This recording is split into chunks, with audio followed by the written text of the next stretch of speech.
today what I know to be true, tomorrow might not be.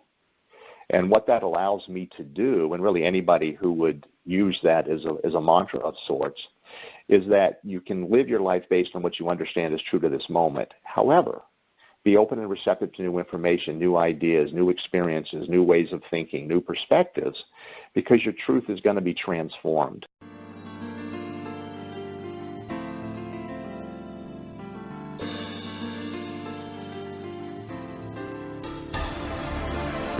You are now listening to the Going North podcast, where you'll receive tips and techniques to advance yourself. I'm your host, Dom Brightman, and every week we're going to be hearing from an author who's going to share their expertise to help you charge forward in life. Now let's get on with the show.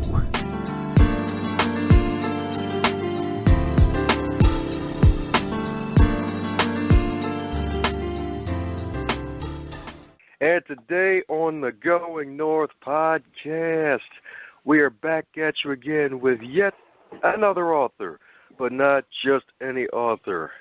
One of the things that is really awesome is simplicity, because it's the ultimate sophistication, and this guest lives that out indeed, because not only is he an author, he is also a life strategist, a speaker, and he helps you go from inspiration to intention. And you're probably wondering who this wonderful guy got right here on the podcast. It is the one, the only, Jim Phillips. How are you today, sir? I am doing well, Dom. How are you? Oh, doing fabulous indeed. It's another day above the ground. Always a good day. Oh, yeah, that's right. So we can have actual conversation with humans. There's no telling what happens on the other side. There might even be no conversation. That could be. Well, it's really awesome having you on, especially after seeing your book title and going through some of it, The Key to Life, Living in Full Expression. So mind telling us a bit about the book and how you came to writing it? Yes, I'd be happy to, and I appreciate the opportunity.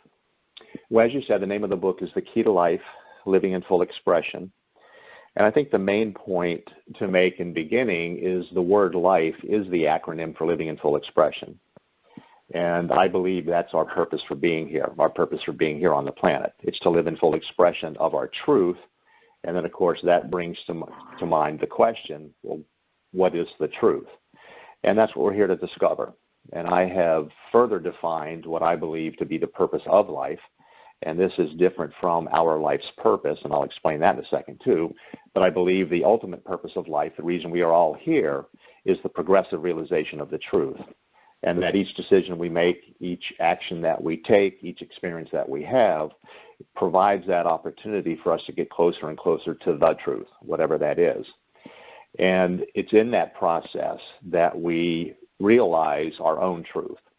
And what I know is true for me might not be true for you. And it is based on my understanding, my belief, what I've allowed to become a part of my belief system, actions I've taken, experiences I've had. So that's my truth. But it's an ongoing process. And I think that's the important thing for people to understand, that if you come across somebody who says, I know the truth is they're not telling you the truth, because it's an ongoing process. It is that progressive realization, as I said, in terms of what I believe the purpose of life to be. And then I believe each person's life purpose is that full expression of the truth. It's moving through this whole process of realizing the truth for ourselves.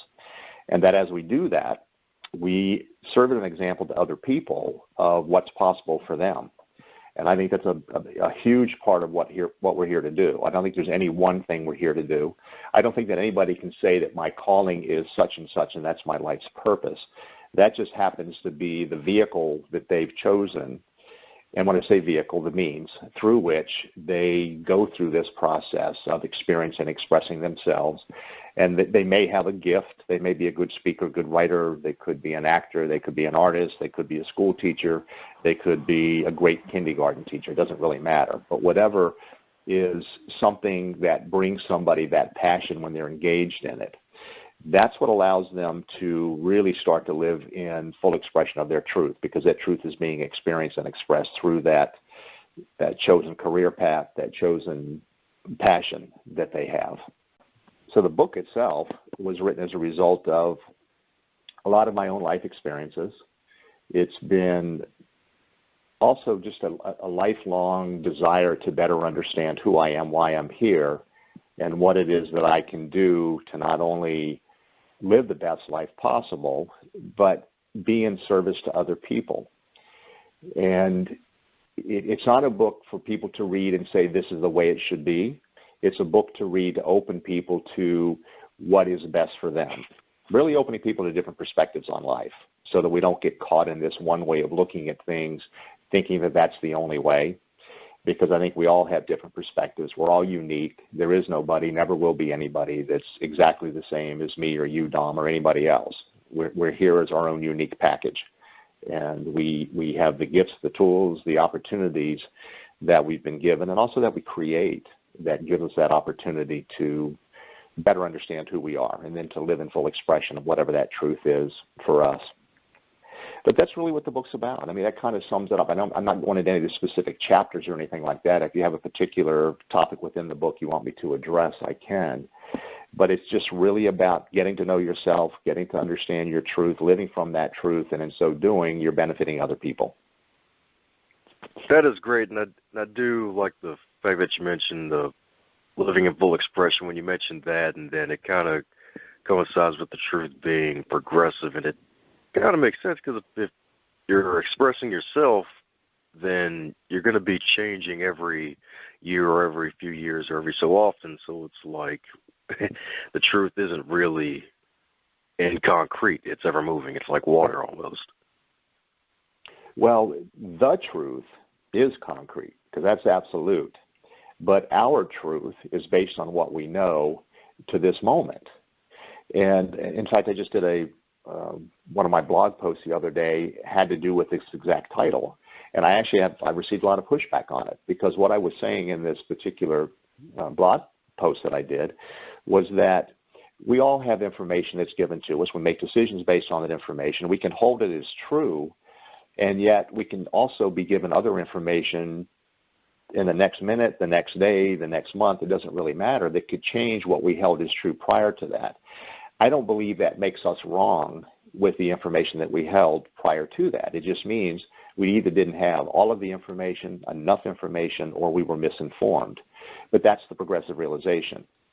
So I think there is an absolute truth, the truth, and that's what we're working towards. But I think we all live from the truth as we understand it as we go through that progressive realization of the truth. And I'm on that process. I can't tell you what the truth is. All I can share with you is what I understand to this point in time. And I have there's another quote that I use that really has become a mantra of sorts for me. And I get a lot of these quotes and phrases that you saw in the book during my early morning walks. And that's a time that I've come to call being immersed in the silence of the dawn. And it's just a time when I'm very connected, I'm open and receptive, I clear my mind of any random thoughts that I might have. And I say random thoughts because I could have a particular topic that I've been working on, or I could have a question that I just ask out loud and I'll receive an answer to it. So this quote that became a mantra of sorts was one that I was given during one of these early morning walks, and it had to do with the truth and understanding the truth. And the quote was, "Today what I know to be true, tomorrow might not be." And what that allows me to do, and really anybody who would use that as a mantra of sorts, is that you can live your life based on what you understand is true to this moment. However, be open and receptive to new information, new ideas, new experiences, new ways of thinking, new perspectives, because your truth is going to be transformed. And that's the progressive realization. But it really takes being open and receptive. You know, the unfortunate thing, we have the elections tomorrow. And the unfortunate thing is so many people are locked into their perspective of what's going on that they're not open and receptive to other perspectives. And that's why I think things have become so nasty, that people are just unwilling to at least hear the other side. And it doesn't mean they have to believe it, But I think we just need to be respectful of one another, respect each other's opinions, respect where a person's coming from, respect what a person's needs might be in their life. And as long as we're open and receptive to there being another perspective, again, it doesn't mean we have to accept it, but at least be willing to hear it and to, maybe be a little bit flexible in what we believe. Doesn't mean you have to change it, but it just means let's be respectful to each other. So that's really what that mantra means to me, is just always being willing to accept new ideas, information that could change what it is that I held as true prior to receiving that new information. Amen to that, indeed. And I guess it just goes with the whole respect thing and just being willing to listen to the other side without judging them and actually just being open to listening to them. And that's very, very true indeed. It's really awesome. I guess that perspective kind of came to you over time after receiving that call at the age of 13, right? Well, that was when, do you want me to just explain that briefly? Oh, sure, go ahead. Okay. Really, as long as I can remember, there's always been this curiosity of why I'm here. And I don't know that other people didn't have the same feelings or same thoughts, because I only know what I think and what I felt during my early childhood, and certainly what I believe and think and feel right now. But there was always a curiosity about really what's going on, because there just seemed to be so many things that seemed out of whack. And this was really at a young age. This was when I was 10, 11, 12 years old, 13 years old, when I started having these thoughts about really what was going on. And it wasn't like it was deep thought. It was just kind of questioning. So I was sitting in church one day, and I was 13 at this time, and I was sitting there with my parents, and I was born and raised Christian. I was looking at the front of the church. The minister was up there, and he had just finished saying something. There were some folks over to my left. They were getting ready to pass the offering basket, so I noticed them kind of moving around. And I was fidgeting. I was 13. I felt very uncomfortable being in church. And as I've explained in the book, it really had nothing to do with whether I believed or didn't believe, and it had nothing to do with religion in general. It just was an uncomfortable feeling for me, and something felt off. There just seemed to be something that wasn't quite right for me. And while I was sitting and looking around, all of a sudden, and it was up to my right-hand side above my head, there was this deep, clear voice that said, "You're going to be doing this someday."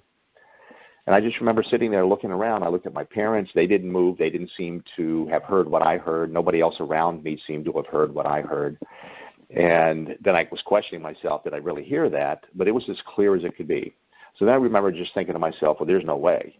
I'm fidgeting. I'm sitting here thinking about how this is uncomfortable. There's something off about this. And there's no way I'm going to be leading a congregation or being involved in the church in any way, shape, or form. And then it was a couple minutes later, that same voice, same position up above my head on the right-hand side, said, "You're going to be doing it differently."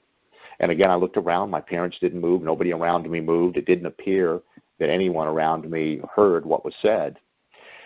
And I just accepted it. I didn't know what that meant. I didn't really have anything that I was thinking about doing. And, of course, I was 13 years old, so still had all of my teen years to go and college and everything else.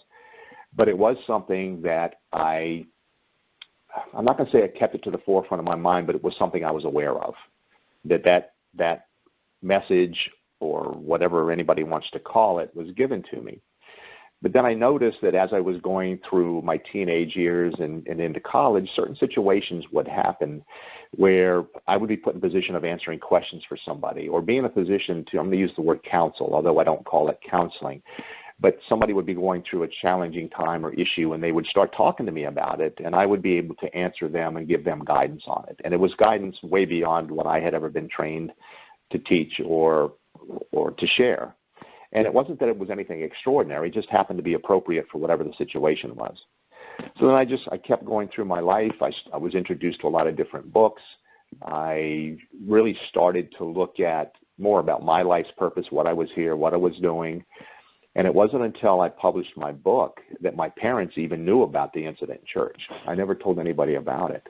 And the reason for I was kind of embarrassed about it because I didn't know if it had happened. It was just one of those things because nobody acknowledged it, but yet I knew that it happened. So it really came out in the book. So everything really stemmed from that, and just in terms of me being open to, well, what is it I'm here to do? What is it I can do? And how am I going to be doing it that might be different from what I experienced in church? And I guess now you have a traveling congregation, right? All online. No, right? not so much.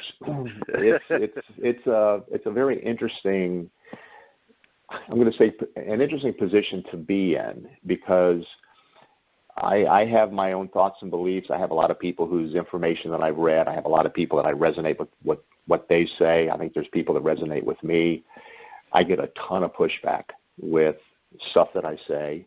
And I think one of the things that I'm here to experience is, and I'm going to use the word rejection. I don't mean that in a negative way, because I think we all need to experience rejection to be able to strengthen ourselves, to maintain our convictions for what we believe and what we stand for and how we want to live life and how we want to be remembered and how we want to benefit other people. So I think that's been a big part of my life, is to have that experience, to really trust myself, I guess is a better way to put it, to learn to trust myself and trust those messages that I get, that they are intended for me and that they are guiding me towards the life that I'm living, but also I still think towards something that's a little bit bigger than what I've already accomplished or already experienced. There you go. There you go. It's kind of the thing now, when you get to a certain point, it's like not everybody's going to believe you, and then you just have to just keep living and finding out and making sure that it's true for you and making sure that you actually give the good information and the right information to the right people. Mm-hmm. Well, I had a situation yesterday, and I was thinking about this morning, actually. Facebook is a great thing. It's also probably the worst thing that's ever been invented. And I have a lot of people that follow me on Facebook, and I follow a lot of people as well, and I'm not trying to set myself apart from anybody. It's just the way Facebook is.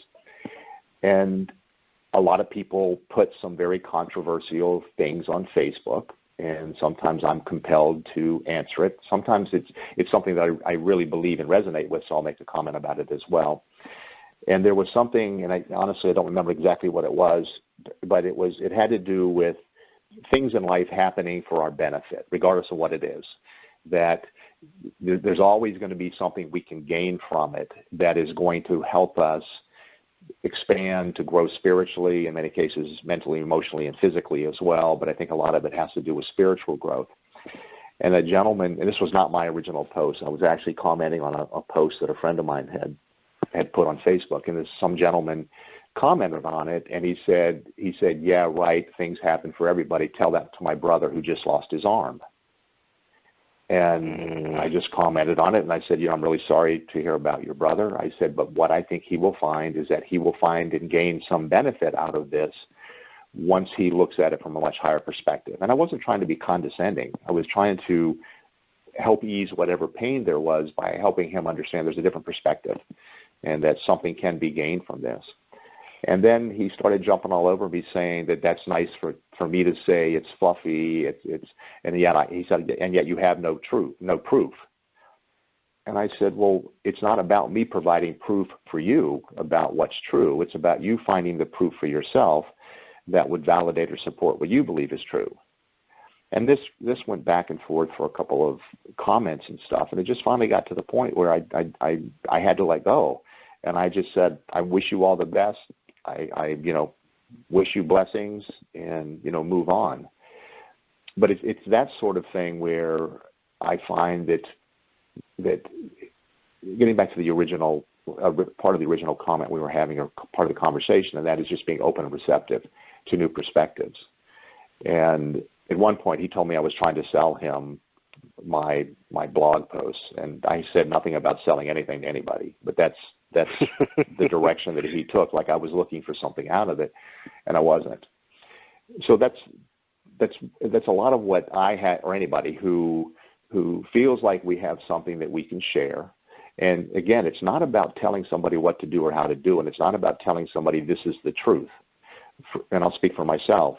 It's really about sharing a different perspective, to maybe open someone up to look at things a little bit differently than they're looking at it, especially when they're looking at it strictly from a victim mode or victim perspective, And I'm not going to say that terrible things don't happen in this world. They do. They happen all the time.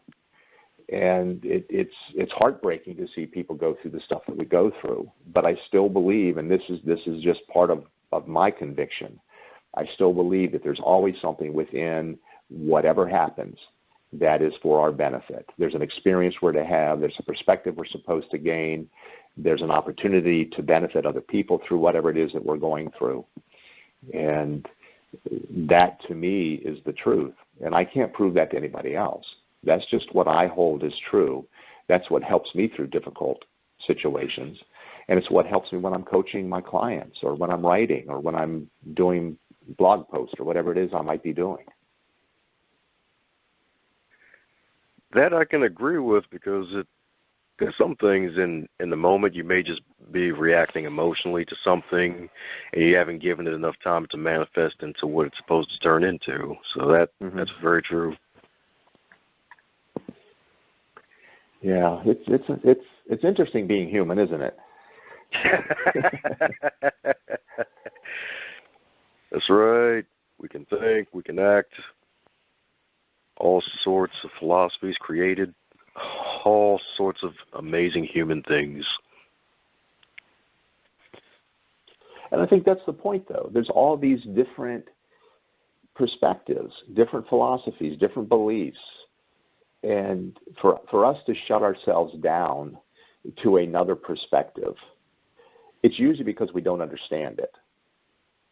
And it's which is fear-based. When we don't understand something, we tend to shut it out, we tend to ignore it, or we tend to criticize it without trying to understand what it is.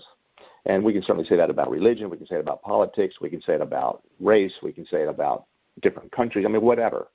We can look at that and say that that's wrong because they're different than us. And it doesn't mean that they're wrong. It doesn't mean that we're wrong. It means that they have a different lifestyle. They've been brought up in a different culture. Their country has different beliefs. Their religion has different beliefs. But I also believe that the reason there are all these different cultures and races and religions and everything else is because that's the perfect opportunity to experience and express compassion, experience and express tolerance, experience and express non-judgment, experience and express unconditional love. It's not about separation. It's about creating those opportunities for us to come together. And I don't want to say despite the differences. I think because of the differences, because of what it offers us in terms of different perspectives. None of us knows what another person's going through or has gone through. And for us to stand in judgment of that person based on what we've gone through, which is really, that's what's going to color our perspective, is what we've gone through. But just because we haven't gone through what somebody else has gone through doesn't mean that we're wrong and they're right, or vice versa. It just means we've each had that experience. And whatever we believe based on our experiences is what we believe. And it doesn't make us right or wrong, but at least be open to it. Let's communicate. That's right, just being open to the communication, coming in with an open mind, just not keeping it closed all the time. Right. Well, another great thing about your book is Chapter 3, where it talks about the cycle of life, where it talks about the 4 R's. Mind going deeper into those? The 4 R's. You're the first person that's ever asked me about that. Oh, really? Wow. Yeah. And I don't know if people ask or don't ask about it because maybe they don't fully understand it, but it's just not something that I get questioned on too much. Well, here's what I believe. And again, as I said, this is what I believe. And some people are going to say, no, well, that's not true, and that's okay. This is just my belief.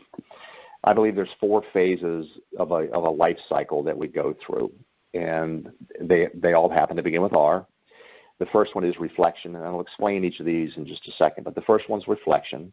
The second one is revelation. The third one is reconciliation. And the fourth one is resurrection. And the reflection phase really is when we start to question something. But let me also say this. In my opinion, we can go through this cycle multiple times in a lifetime. We can go through it once in a lifetime. Now, I also believe that we are born and incarnated more than once. We can also go through it over multiple lifetimes, where maybe we have a life that's just totally about reflection.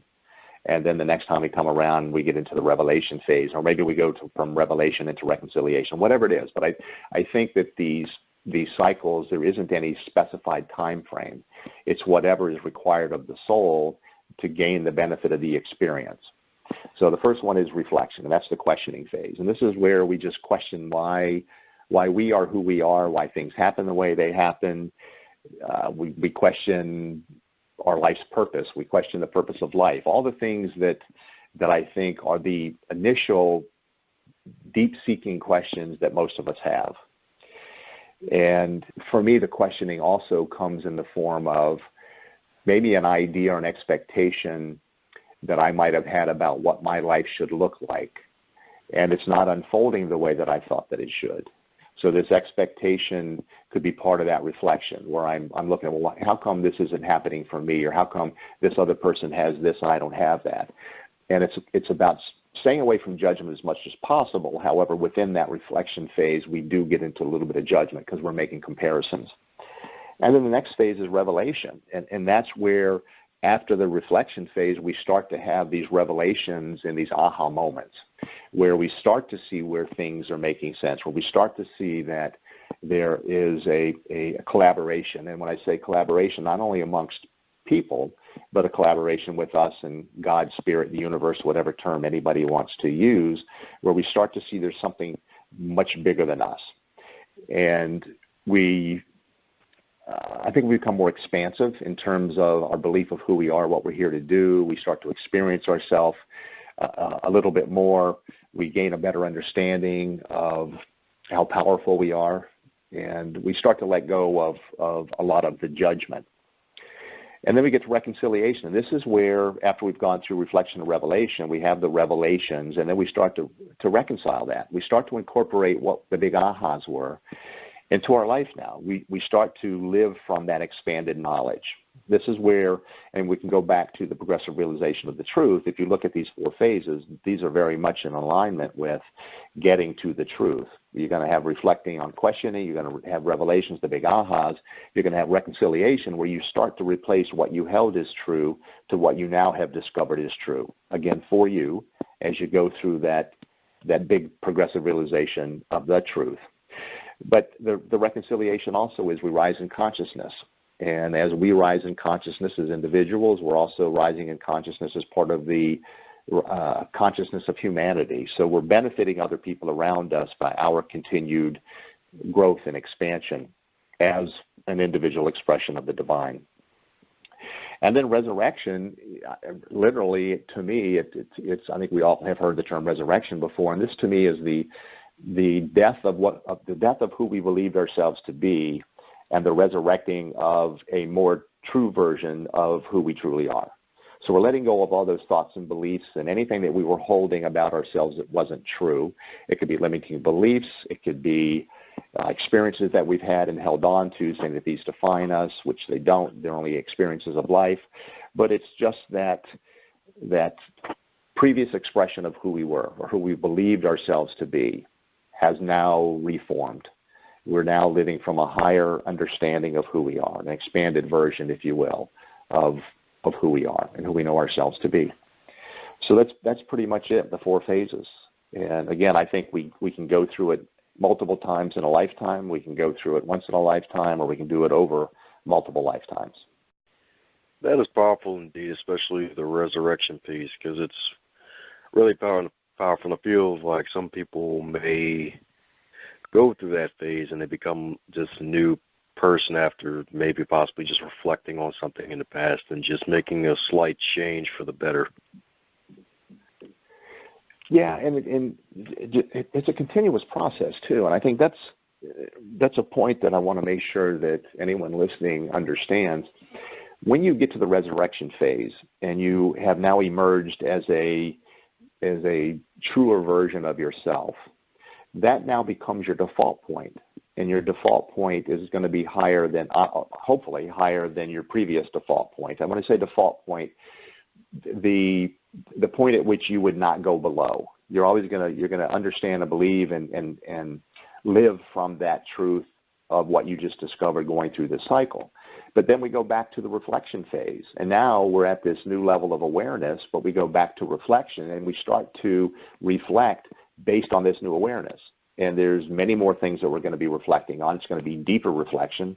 It's going to be a deeper questioning. And then we go back through the revelation. We're going to have these big ahas because now we understand more. And then we go through reconciliation. We're going to put more of the new things that we've learned and that we understand now into play in our current lives. We're going to be experiencing and expressing it.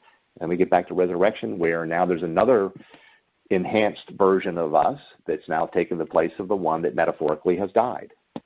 So it's just that, I don't want to say it's like a stair step, because it's not quite like that, but it's always about expanding. To me, it's about expanding the experience and expression of our truth. And every time we go through this process, we gain more awareness of the truth of who we are. And then it's a matter of living from that truth as we've just come to understand it.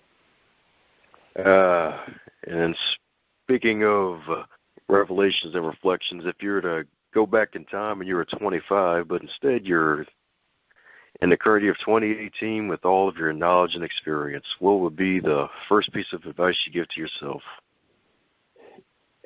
If I were 25 with my knowledge of what's going on right now, right. Well, the first thing that jumps to my mind, and I'm only going to say this because it seems to be what is so prevalent, and that is that we all need to be civil. I think we've lost civility, and I think that's a scary thing.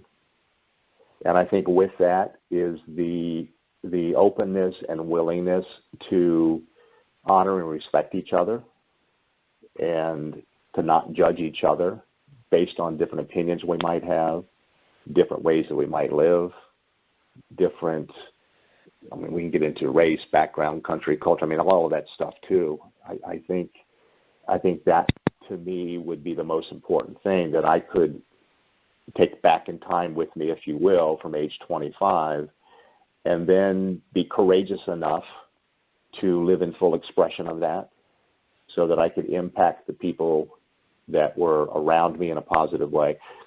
And I want to be clear on this. When I say impact other people, that's not me telling other people how to live or what to do or to believe what I believe. Other people will be impacted by me just as I'm impacted by other people based on their beingness around me, or using myself as the example, however I am around them, how they perceive me, I'm going to impact them, sometimes for the better, sometimes not, just depending upon a person's perspective. But we all influence each other by who we are, how we interact with one another, whether or not we respect one another, whether or not we have compassion, whether or not we love, whether or not we are open and receptive to others' opinions. So that's a long-winded answer to your question, but I think that would be what I would want to take back with me and live from moving forward again. There's nothing wrong with that, and civility is something we all should keep, especially today's society, because like with all the technology and everything, and folks being glued to their phones and everything, it's like, hey, you got to still be civil no matter what happens, because we're still humans here. Where even though there may be some animalistic tendencies for some people, it's like, no, we got to at least keep some kind of civility. But here's where I think here's where I think is a challenge, though.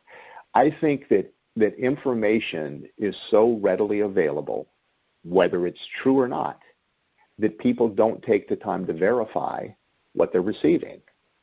So, we can talk about fake news all we want. And to me, the fake news is perpetuated by people who continue to pass things along without checking to make sure it's true.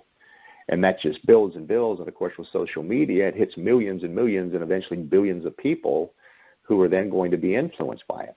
And, again, whether it's true or not, I think people are too quick to accept what someone says to them because they might have respect for that person, thinking that person probably checked it out, and that person may have done the exact same thing the second person did, which was read it, pass it along, not check it out, and then that gets perpetuated. Then all of a sudden I think we have much of what we're experiencing right now.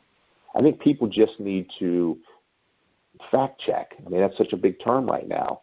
Whatever it is they're receiving and believing and passing along, make sure that it's true. instead of just passing it along just because. It's too easy to do that. We've got to do the work. We've got to really get to the truth and not just pass along information for the sake of it. Fully agree with that. Indeed, that is so true, because it's like, yeah, because if you didn't fact check behind whatever article was shared or whatever was said, and someone just gets angry about it, it's like, hey, I didn't really think nothing about it. I just figured I'd share it, and then this whole argument begins, and then you just get all confused out of anger. Yep. Well, all right. For those who want to keep in touch with you and keep up with all that you're doing, how do we keep in touch with the wonderful Jim? Well, my website is livinginfullexpression.com, and my email is jim@livinginfullexpression.com. And you can find me on Facebook. I don't know what my actual author page is, to be honest with you. If you want to follow me on Twitter, Twitter is Inspired10, @Inspired10, the number 10. So it's INSPIRED10. That's my Twitter, so somebody can reach me there. But usually the best thing is just go to my website. There's a lot of places on there that I can be contacted, a lot of information that's on there as well, different programs that I have, a lot of information that I've written. And anybody who wants to reach out can certainly get a hold of me there. Well, there you have it, folks. Go ahead and reach out to the wonderful Jim. Let him know all the stuff that you thought about today's episode, as well as some of his other past interviews as well, because he's got a boatload of wonderful content to help you live your life in full expression. So, any parting words for those still listening? Well, I'll part with what I have parted with other conversations that I have, and I think it's very meaningful, and I hope people will take it to heart. And that is that we are more powerful than we believe ourselves to be. We're more powerful than we give ourselves permission to be. And what I invite everybody to do is give yourself permission to be as powerful as you are, and then live in full expression of that truth. Thanks a bunch for your listening ears on the Going North podcast. I hope you really, really enjoyed that episode. If you enjoyed the episode, be sure to share it with your friends and family, especially those who love podcasts.